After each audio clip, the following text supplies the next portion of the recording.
just seen a sign in a window of a house back there that said, if you can read this, then please go home.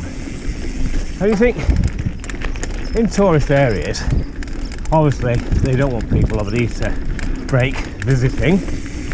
Why they want to in some areas when there's now open anyway, I don't know, because in my experience most tourists, most visitors, especially the lakes, just bimble around Bowness and Ambleside looking at the shops, especially outdoor shops, and then they go back to their cars and then they bugger off home. They don't really go anywhere else. So if they can't look in outdoor shops and pretend that they might like to buy something, what's the point? Put a sign in a window of a house in Saltney. I don't think really, I'm sorry to Saltney residents, that Saltney gets too many tourists travelling there anyway. It's mainly an industrial estate and a rather big council estate next to some fields that were once marshland. It's not really high up, is it? People planning ahead, thinking, where should we go on holiday? Ooh, we could go to London, see the sights. We could see Big Ben, we could see Tower Bridge, we could see all that fun stuff. And someone in the family says, or we could go to Saltney and we could see an old shed where they used to make anvils.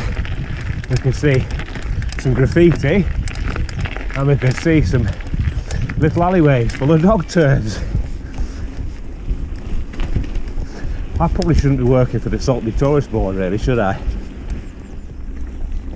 There is a potentially fatal flaw in their idea of putting that sign up in the window, and that is that anybody who is daft enough to want to go on a day trip to Saltney to go sightseeing in a lockdown is probably going to be illiterate, or at best not very good at spelling. So he might have a look at the sign and think, ooh, look, it says free ice cream. Start knocking on the door, begging for a Zoom and a 99. So one thing I've never been able to work out is why some mountain bikers wear lycra. Now, for roadies, I can sort of see why they might want to, because it's all about being aerodynamic, keeping up a certain speed, keeping up a certain cadence, etc. But for a mountain biker, then that doesn't really make much difference, unless you're riding somewhere really shit like this, I suppose. But as a mountain biker, and taking it you do go somewhere half decent, then you're going through mud, rattling over roots, twisting through trees, going over rocks. Not the sort of place really where you need to be aerodynamic. I mean, I have heard argument in the past that one of the advantages to wearing lycra off-road is that when it's muddy, when it's wet, they hold less dirt and moisture than baggies. Yeah, I can see that. It's probably true. But how much weight are we actually talking? Can't be a huge amount. Probably equivalent to, did you do a shit before you came out? Or did you leave it in the delivery pipe? I have a sneaky suspicion that people who wear lycra just want everybody to make out the outline of their tummy banana and secretly want to walk around naked, and this is the next best step. That's all very well, isn't it? But a lad who used to come out with us many years ago, he was a lycra man, bright red ones, and his tummy banana, if the outline was anything to give away, was like a sparrow's beak with a couple of peanuts under it. Temporary one-way system for the park. Well, there we go. Shit's getting serious. So going back to an earlier point, what I didn't notice was any one-way system being put in the dog shit strewn alleyways of Saltney. Now I'm guessing that's not because they feel the residents of Saltney don't need protecting, but because not many people go walking around Saltney.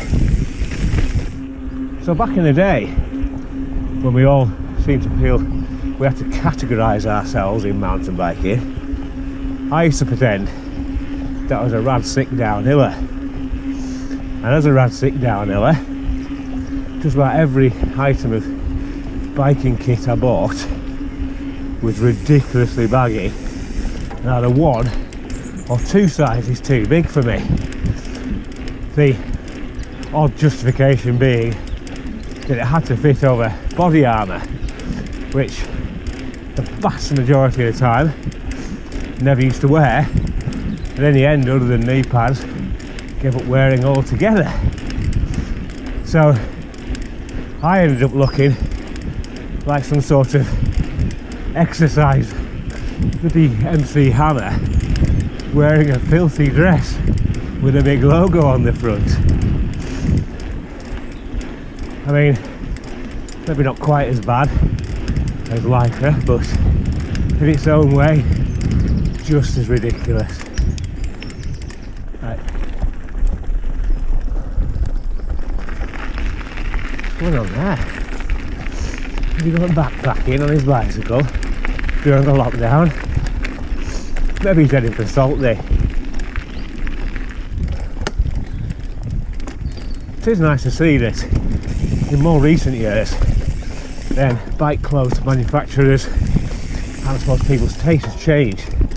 So rather than silly tight stuff or silly baggy stuff, they've started making biking gear that's not tight, not baggy, just loose fitting, comfortable, and it does make a real difference.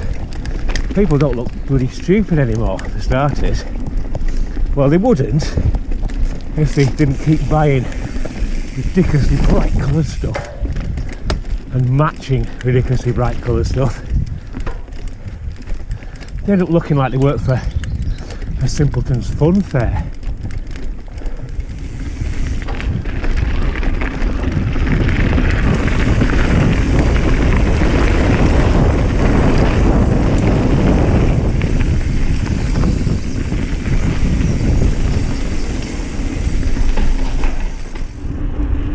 So I thought of a reason you might want to come to Saltney on a touristy day out.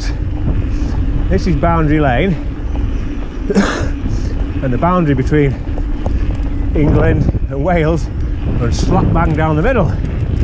So, one of a few places, I guess, where you can play England, Wales, England, Wales. Still confuses my wife.